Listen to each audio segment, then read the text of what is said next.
Hello students, in this week's video, we're going to do some problem sums that require us to apply some simple trigonometric identities. The questions are from exercise 11.1. Let's start off by going through some important concepts that are needed to solve some of the problem sums.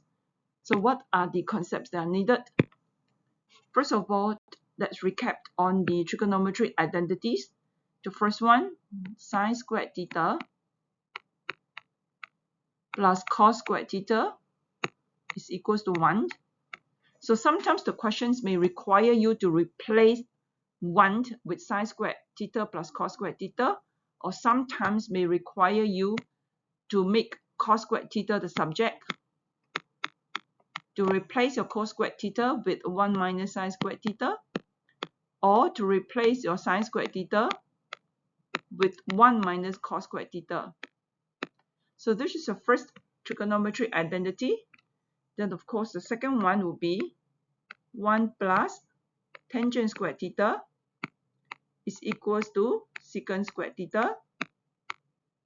So likewise, okay, you may have to sometimes you may have to replace 1 with secant squared theta minus tangent squared theta, or you may have to replace tangent squared theta with secant squared theta minus 1, so on and so forth. Then the third one would be your 1 plus cotangent squared theta equals to cosecant squared theta.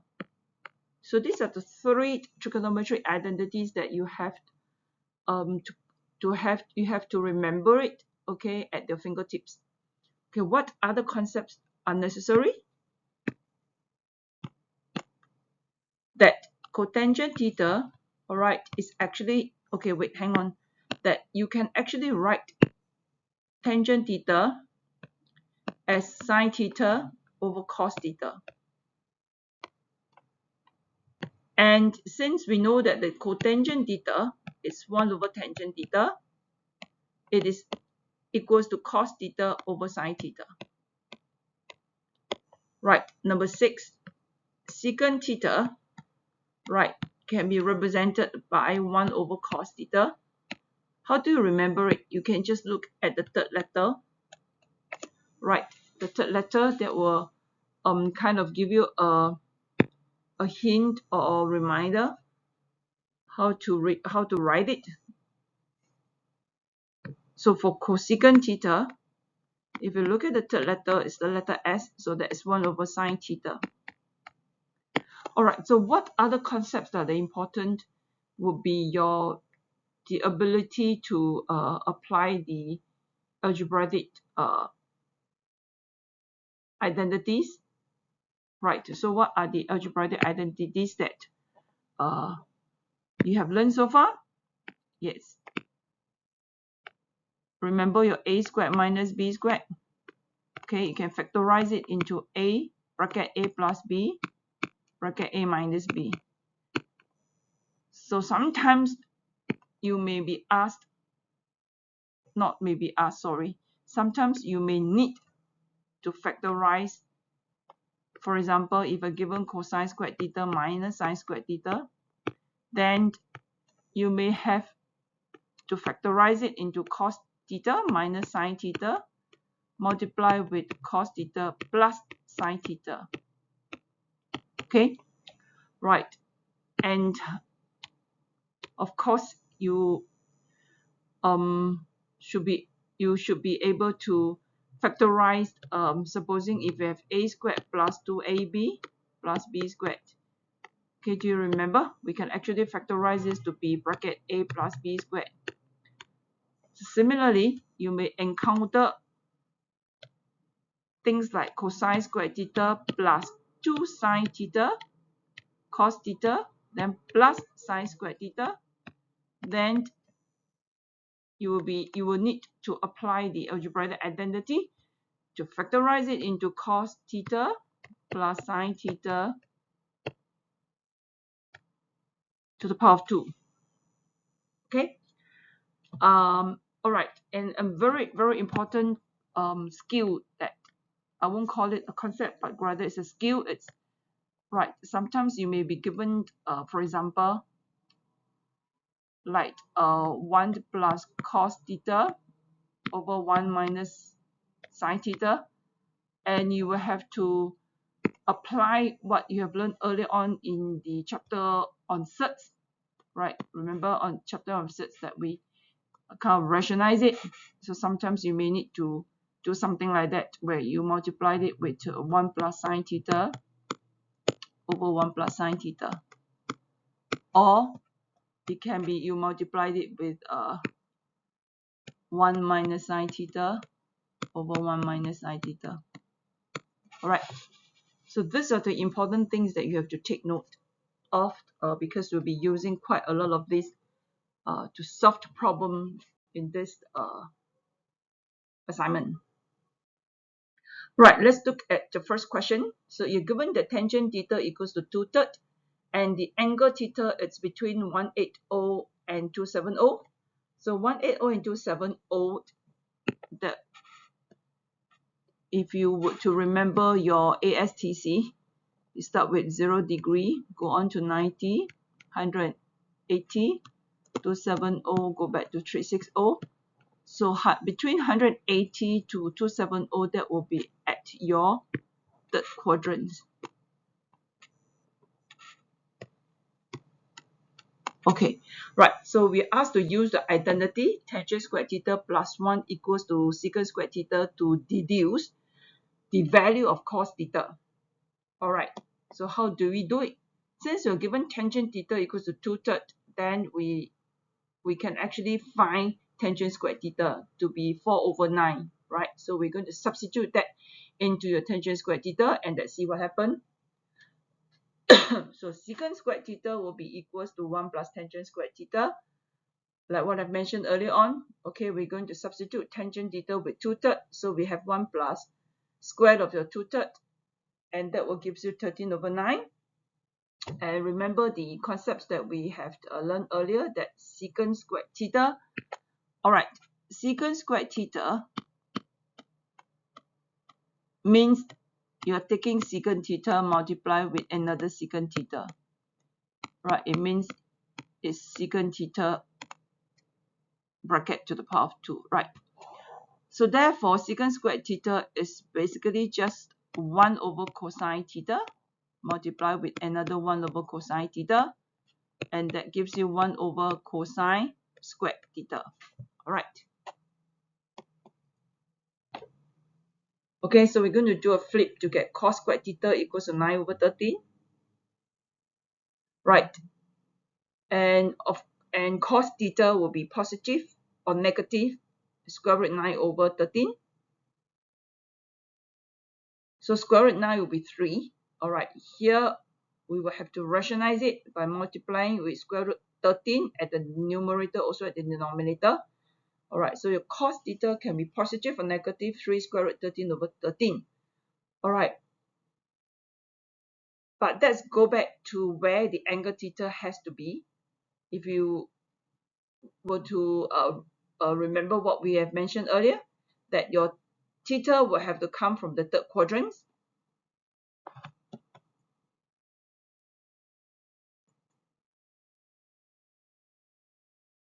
And under the ASTC, right, cosine trigo ratio of an angle in the third quadrant will be a negative.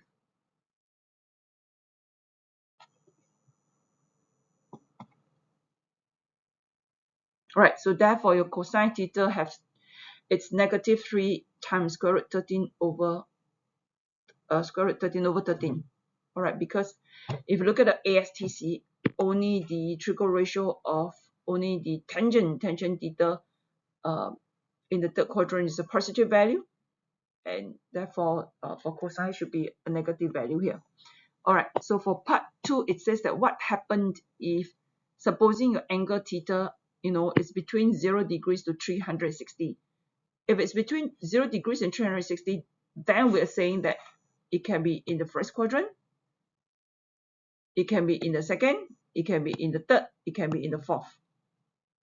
And if that's the case, then for first and the third quadrant, my cosine ratio will be a positive value. And then for the second and the third quadrant, my cosine ratios are negative. So therefore, the answer for part 2 will be a plus minus 3 square root 13 over 13. Okay? Right. Okay, so if you're asked to use another way to find the values of cosine theta, that means not using the trigonometric identity, then of course we will have to fall back to using your trigo ratio. Okay, and since the angle theta is between 180 to 270 means it's in the third quadrant, so we can actually draw our right angle triangle in the third quadrant. So tangent, it's the how do you get the ratio? It's by taking the value from the opposite sides over your adjacent side. So the opposite side will be negative 3. Why negative 3? Because it is below the x-axis. And negative 2 because it's below the x-axis. And it's the adjacent side will be, okay, so this is your opposite side. This is your ADJ. And that is your hypo. The hypo is the radius of your unit circle. So the adjacent side is also negative 3 because it's on the left-hand side of the y-axis. Alright, and then we have to find your hypo, right? So using Pythagoras theorem, which is just basically square of negative 3 plus square of negative 2, and that gives you square root 13. Right, so to find cosine theta would be, it's the ratio of taking the adjacent side over the opposite side, which is negative 3 over square root 13. So this is the answers that we have obtained in part I. Right, and I think we need to rationalize it, okay, to get negative 3 times square root 13 over 13. Okay. Right, so another important kind of applications that you need to take note of is you'll be asked to prove identity. Right, in this case here, you're given 1 minus cos squared theta over 1 plus sine theta equals to sine theta. You're asked to prove it. Right, so for proving of identity, usually we try to start off with the sides that have more to work on. For example, if you look at this question, the right hand side is just sine theta, and basically sine theta, it's just sine theta. There's nothing much that you can expand, factorize, or whatever, you see. But whereas the left hand side, you have more stuff to work on. All right, so when you do proving, there's a certain way of doing it. Since we're starting from the left hand side, then we have to say left hand side equal. All right, so how do we do it? So I'm going to, if you see that there are two fractions there, we're just going to combine them into one. So I can actually write 1. 1 is a very versatile number. I can write 1 as 2 over 2, 1 as x over x, or 1 as sine theta over sine theta, so on and so forth, right? So therefore, I can actually write 1 as 1 plus sine theta over 1 plus sine theta. So the purpose is to make it the same denominator with the second fraction so I can combine them. Okay, so here comes the tricky part. All right, so you have to, it's best to actually memorize all your trigo identity, because if you memorize them, then you know that I can actually replace 1, okay, with sine squared theta plus cos squared theta.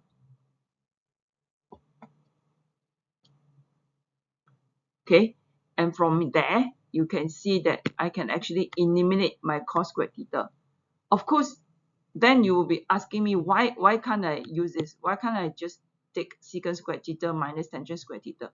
You won't want to do that because the purpose is to eliminate the cos squared theta, you understand?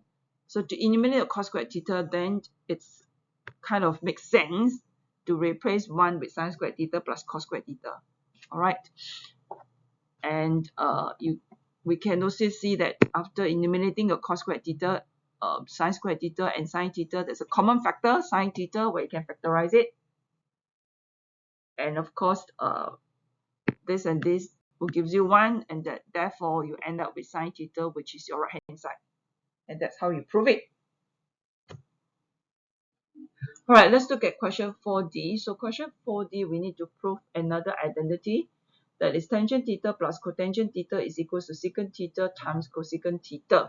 Right, so before we do that, let's recap on some very important concepts. So what are they? Right, you have to remember that sometimes you may have to write tangent theta as sine theta over cos theta, and cotangent theta is actually equals to 1 over tangent theta, so can be written as cos theta over sine theta. And secant theta, remember we said that you can look at the third letter, which is the letter C, so that's equals to 1 over cos theta. And cosecant theta, if you look at the third letter, it's the letter S, so it's 1 over sine theta. Alright, so for these questions, we can actually try to prove from left to right or right to left. I'm going to show you 2 different ways. Let's start off by proving from left to right first. Okay, so that's rewrite tangent theta as sine theta over cos theta, and cotangent theta is cos theta over sine theta. So we're going to combine these two into one single fraction, right? And what does sine squared theta plus cos squared theta remind you of? Yes, equals to 1. So that's equals to 1 over cos theta times sine theta, and we can split this into 2 fractions, which is 1 over cos theta times 1 over sine theta. Right, basically, because 1 times 1 will gives you 1, and cos theta times sine theta will give you cos theta sine theta. So what is 1 over cos theta? Is a secant theta. What is a 1 over sine theta? Is a cosecant theta, and that's exactly what it's what you need to prove, what you need to get on the right hand side. Okay, so we are done. Right, I'm going to show you a second method. Right, so the second method is to prove from right hand side.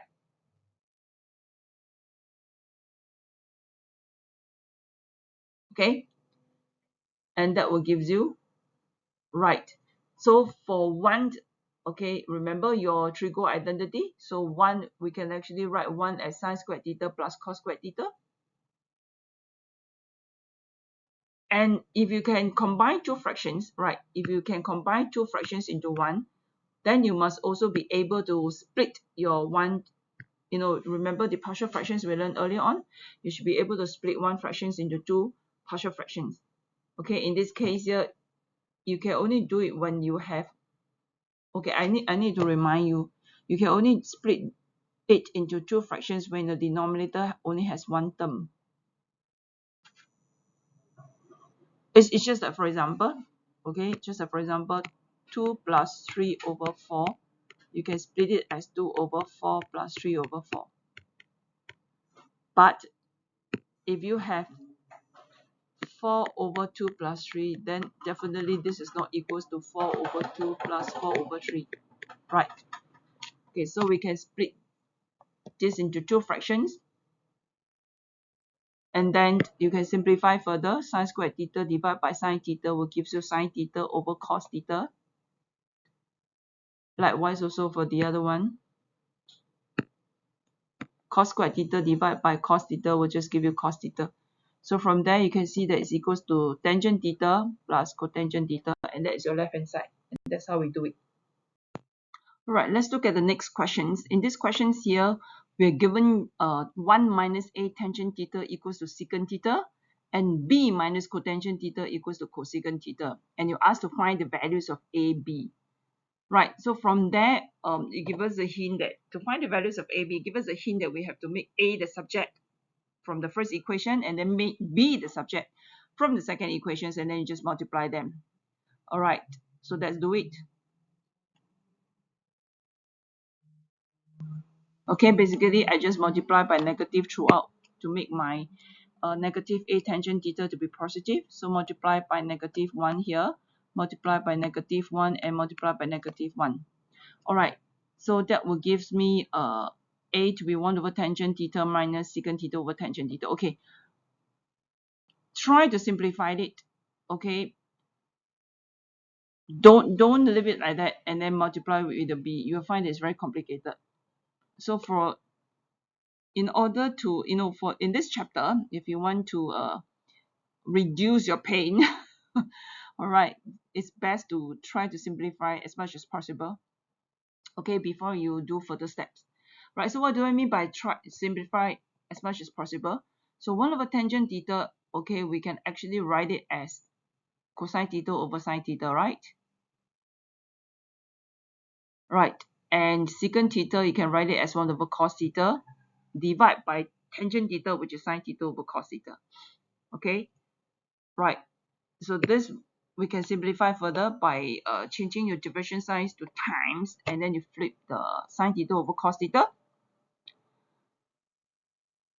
Okay, I kind of skip one step here, but this is what's happening. 1 over cos theta times cos theta over sine theta. And this will give you 1, so left only 1 over sine theta.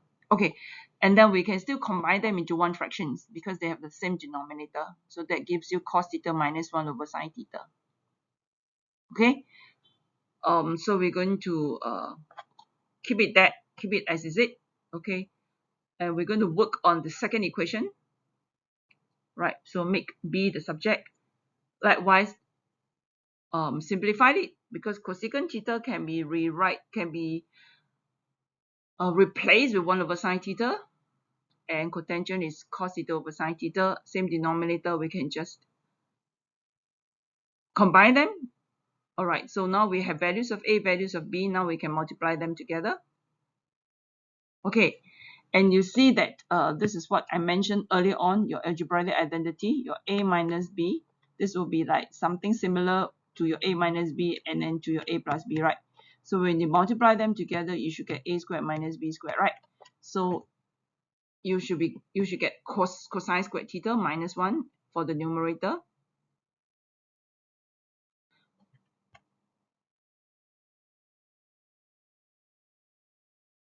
All right, then how do I end up with 1 minus cos squared theta? I skip a step there because there's not enough space, so I just skip one step.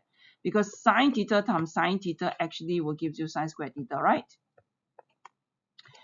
And if you were to remember the trigonometric identity, your sine squared theta plus cos squared theta is equals to 1, right? So therefore, your sine squared theta is 1 minus cos squared theta, right? That's how I end up having 1 minus cos squared theta here. Okay.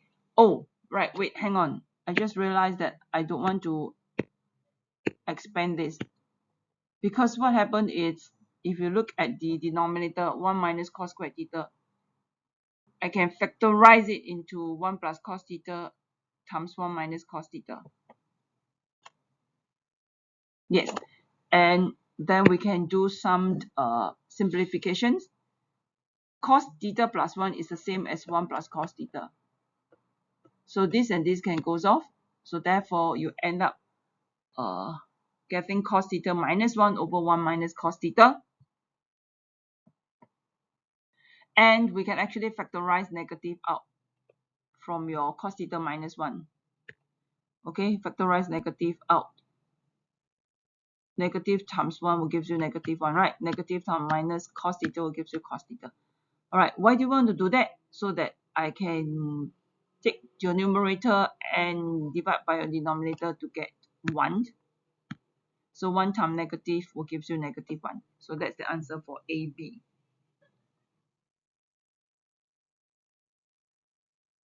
Okay, just to repeat how I end up getting this. It's when I multiply sine theta with sine theta, I get sine squared theta, right? And sine squared theta, it's actually equals to 1 minus cos squared theta. Right, let's look at question 7e. Question 7e, it's if you look at what you're given, it's this is quite a challenging question. Okay, so don't worry, I will show you the two different methods that is proving from left to right or right to left. All right, so the first method we're going to try doing is to prove to start from the left hand side. Okay, to start from the left hand side. So secant squared theta it's equals to 1 over cos squared theta. Okay, the third letter is the letter C, right? So 1 over cos squared theta.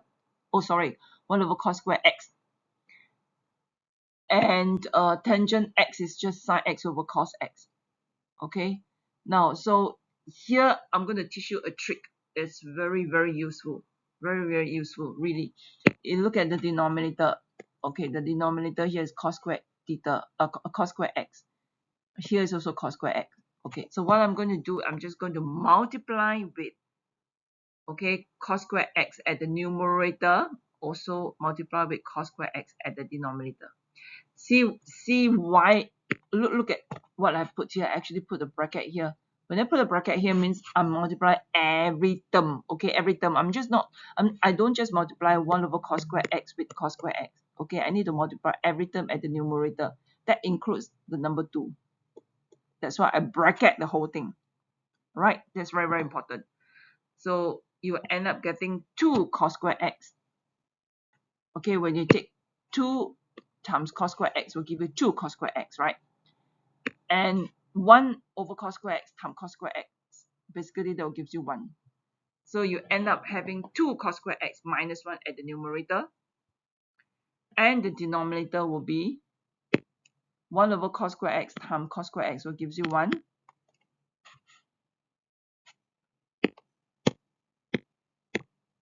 Too many things. You'll be confused. And this multiplied by this will give you 2 sine x cos squared x over cos x. Right, so cos squared x divided by cos squared x divided by cos x will just give you cos x. So you end up having 2 sine x cos x. Okay? Right. Okay, let's continue.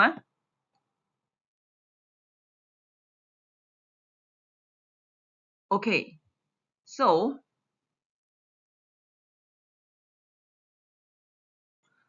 one.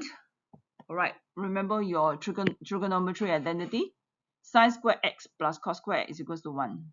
So I'm going to replace this 1 with sine squared x plus cos squared x. But very important, very important is you need to bracket it. Okay, if you don't bracket it, then you will end up not getting the answer, because you need to bracket it, because the operation here is a negative. You need to bracket it so that plus times minus will give you a negative. Okay, and likewise for the denominator, I'm just going to replace 1 with sine squared x plus cos squared x, and then let's see what happens. So you can simplify your numerator to be cos squared x minus sine squared x, and then your denominator, remember the concepts that we have gone through in slide number 2, the important concepts. That this one here will remind you of your a squared plus 2ab plus b squared. Okay, we can factorize it into cos x plus sin x.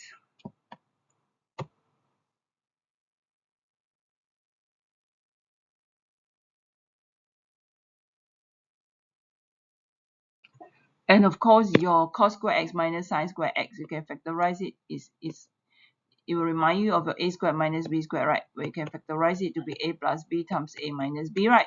Which is your cos x plus sin x times cos x minus sin x. And then see what happened? Yes, this and this can go off. So you will get the answer that's required of you. Okay, that we got the answer for the right hand side. Okay, so this is the easier version. Okay, this is the easier version. I'm going to show you the harder one. It's that some people may try to prove it from the right hand side. And if you want to prove it from the right hand side, then what happens? Yes, so we need this skill that we have gone through also in slide 2, the skill. Something about rationalization, the concepts that we have learned, insert something like that. So we're going to multiply with cos x plus sin x over cos x plus sin x. And then what happened? Yes, the numerator will give you cos squared x minus sin squared x. And the denominator, you end up with cos squared x plus 2 sin x cos x plus sin squared x. So the two algebraic identity you must be very sure of. Your a squared minus b squared can be factorized into a minus b, a plus b, right? And then your a squared plus 2ab plus b squared can be factorized into bracket a plus b squared. Okay, so therefore this one But okay, we're not going to factorize it. Okay, we are going to replace your cos square x plus sin square x with 1. Because if you're going to factorize it, you end up having this. Then what's the point of multiplying it, right? Okay, so we're just going to replace cos square x plus sin square x with 1. And right, and remember your trigo identity, your sin square x plus cos square x is equals to 1. So therefore, cos square x can be replaced with 1 minus sin square x, which is exactly what I've done here. I replace my cos square x with 1 minus sin square x. And then at the bottom, I replace your cos square x plus sin square x with the number 1. Okay. Right, so that will give you 1 minus 2 sin square x at the numerator. Okay, so here comes the tricky part. Okay, really, this 11.1, you need a lot of your algebraic skill. Okay, what's the tricky part? So the thing is that you should always go back to what you're supposed to find.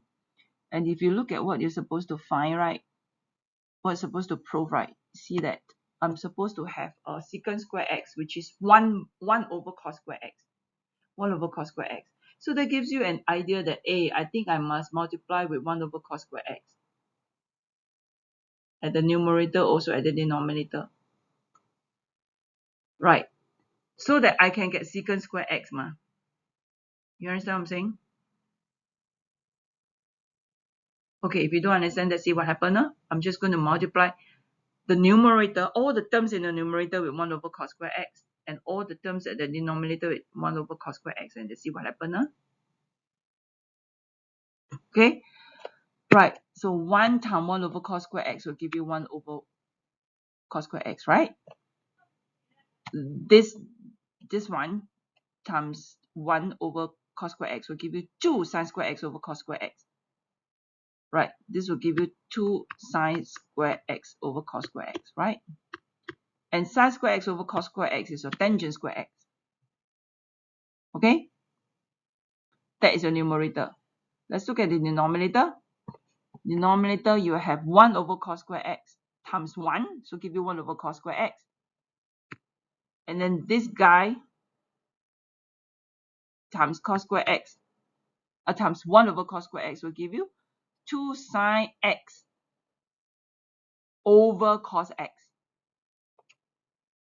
Okay, let me show you. So 2 sin x cos x times 1 will give you 2 sin x over cos x, then over cos square x. So this and this cancel off, right? So they give you 2 tangent x. Okay? Can I? Alright. So we end up having this.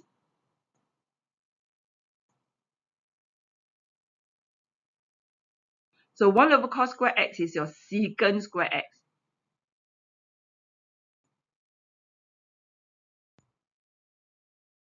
Okay, right. So we have our denominator already. You see, we have got our denominator already. But our numerator is not the same, eh?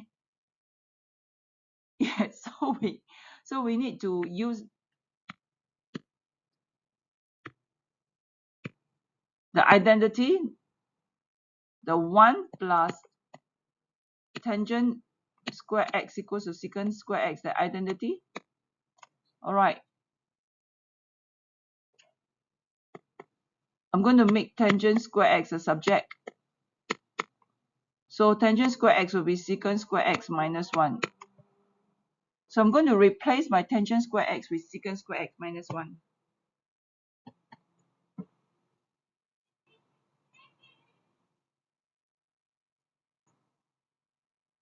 Right, then you simplify your numerator, you will have secant square x minus 2 secant square x plus 2. So that will give you 2 minus secant square x over the denominator. Alright, and that is equals to your left-hand side. So this is a more difficult method of proving these questions. But in case you start off with the right-hand side and then you want to continue, this is how you can do it. The easiest way will be to start from left hand side. Okay.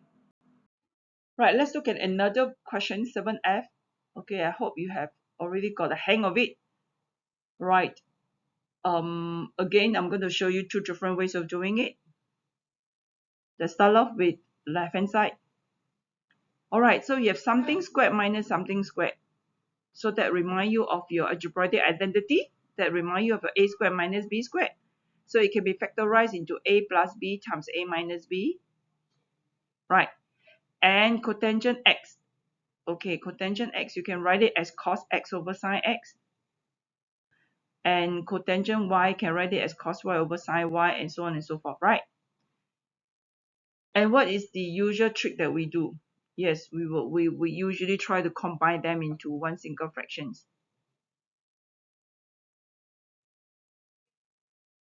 Okay, and then the next thing is that we multiply the numerator, multiply the denominator. So you see that I have sine y cos x minus sine x cos y. Your sine y cos x is the same, right? So that will be your a, and then this one is the same as this, so that will be your b. So basically I'm having a minus b and a plus b, right? So when I expand it, I should get a squared minus b squared, right? Which is just sine squared y cos squared x minus sine squared x cos squared y for your numerator. And denominator is just sine x times sine x, which is sine squared x. Then sine y times sine y, which is sine squared y. Okay, I hope you are still with me.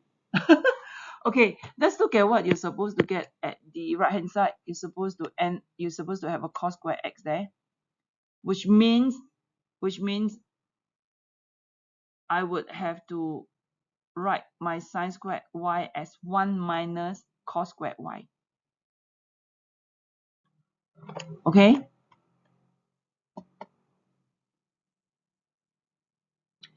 And for the second one also, because I need the cos squared y, so I need to write my sine squared x as 1 minus cos squared x. So that when I take cos squared x times y times 1, okay, I'll get what I want here, right? Cos squared x. And when I take cos squared y times 1, I'll get what I want here. Right, so that simplifies the numerator. Oh, I skipped a step here. Oh my goodness, that's very horrible of me. How can I skip a step? Okay, so here, I think I skipped because it's running out of space. Alright, so let's expand and see what happens. So I would have cos squared x minus cos squared x cos squared y, right? Then minus cos squared y plus cos squared y cos squared x. So can you see that this and this will give you 0? Okay? Cos squared y times cos squared x basically is the same as cos squared x times cos squared y, which is the same as this. So 1 negative, 1 positive, so that gives you 0. So therefore, you're left only with cos squared x and cos squared y. Okay, which is what you need to prove on the right hand side. Okay, let's see if I prove from the right hand side. Let's see if it's simpler. Okay, let's try to see. Now we prove from right hand side. Okay, so we're going to use again your a squared minus b squared to factorize your cos squared x minus cos squared y. Oh, I didn't. Oh my God. Okay, never mind. Okay, I thought I factorized it. No, I actually separate them into two fractions. Okay, separate them into two fractions so that I have cos squared x over sine squared x, sine squared y, then minus cos squared y over sine squared x, sine squared y. All right. I guess why I want to separate it is because you see that this one here will give me cotangent square x.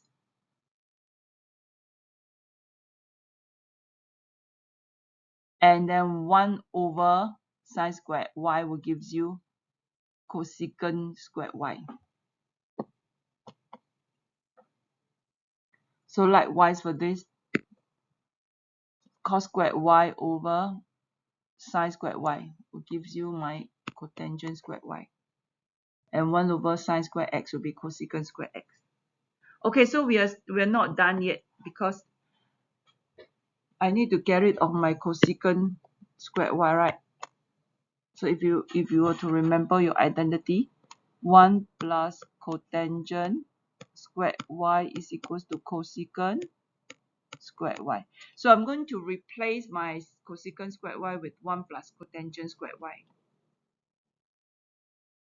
Similarly, for your cosecant squared x, replace it with 1 plus cotangent squared x. Then the next thing is to open up the brackets, expand it. Okay, and you see that this and this will give you 0. So therefore, you're left only with cotangent squared x minus cotangent squared y, which is what you're supposed to prove. Okay? This cotangent squared y times cotangent squared x is the same as cotangent squared x times cotangent squared y.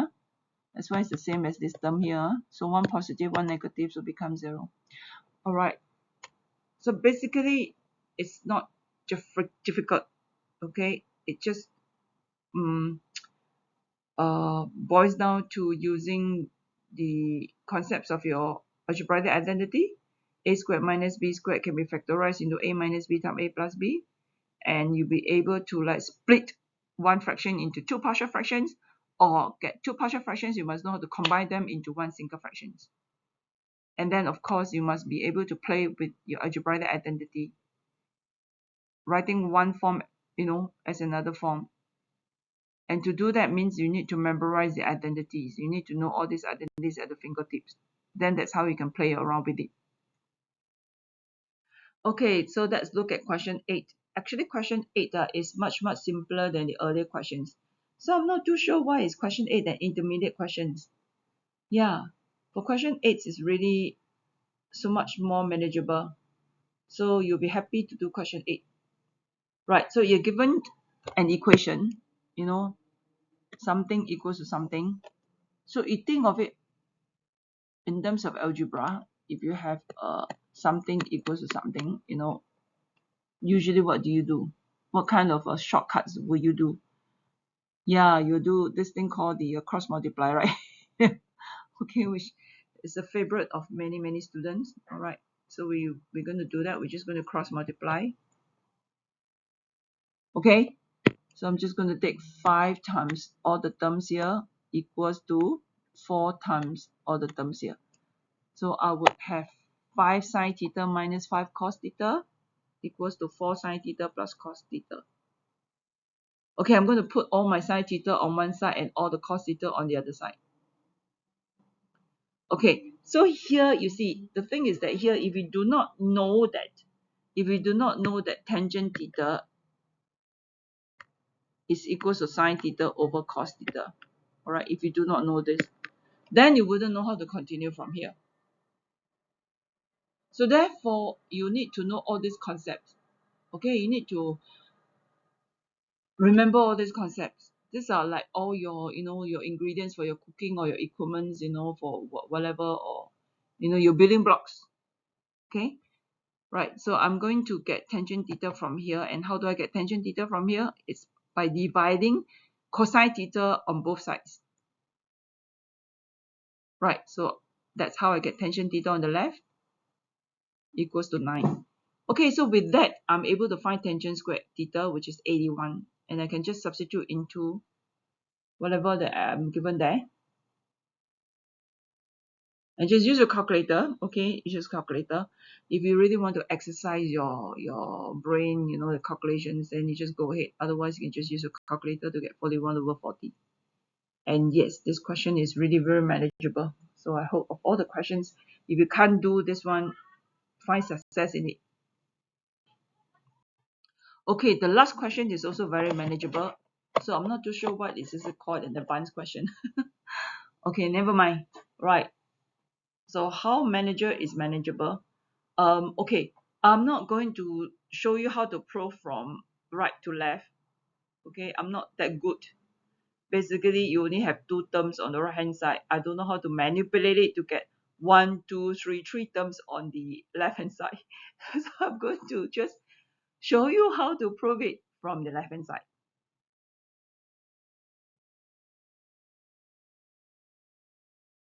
Okay, so sine squared A. Okay, here we are using this identity. So sine squared A is equals to 1 minus cos squared A, which is what I have here. Okay, similarly for cos squared A, all right, I replace it with 1 minus sine squared A. And then your 2 sine A cos A, I'm not going to do anything. I'm just going to leave it alone. Basically, you see, the thing is that how do I know what to do? How do I know what to do? Yes, you ask me, hey, how is it that I know that I should rewrite sine squared A as 1 minus cos squared A, or I should write cos squared A as 1 minus sine squared A? Yes, it's because from what you're given on the right hand side. If you look at what you're given on the right hand side, I need a tangent A. You see, when you do proving, right, you must know what you need to end up with. Your end product is very important. Okay, here we don't talk about process more important. Here, end product is important. So you must look at what you are supposed to get in the end. So what you're supposed to get in the end is a tangent A, right? And the cotangent A. So how do I get a tangent A? And that is if I replace my sine squared A with 1 minus cos squared A. You see that my tangent A times 1 will give me my tangent A here. Likewise, for this term here, if I take cotangent A times 1, I'll get my cotangent A that's needed here. So that give me an idea that I will have to write sine squared A as 1 minus cos squared A. I have to write cos squared A as 1 minus sine squared A. You see? So when you do proving, you must understand both sides. You don't just look at your left hand side or right hand side. You must look at both. Okay? Right. So now let's open up the brackets.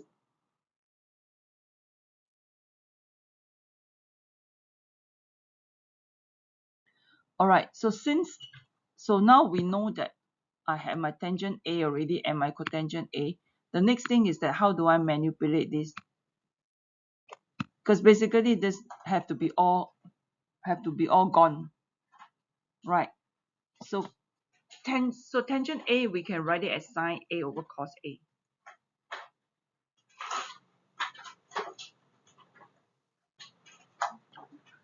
And cotangent A, we can write it as cos A over sine A. Okay, so that simplified it. So this will end up sine A cos A. And this one here will end up cos A sine A. Cos A sine A is the same as sine A cos A. Okay, so what do you see? Yes, this will give you negative 2 sine A cos A. Okay, which plus your 2 sine A cos A, that will give you 0.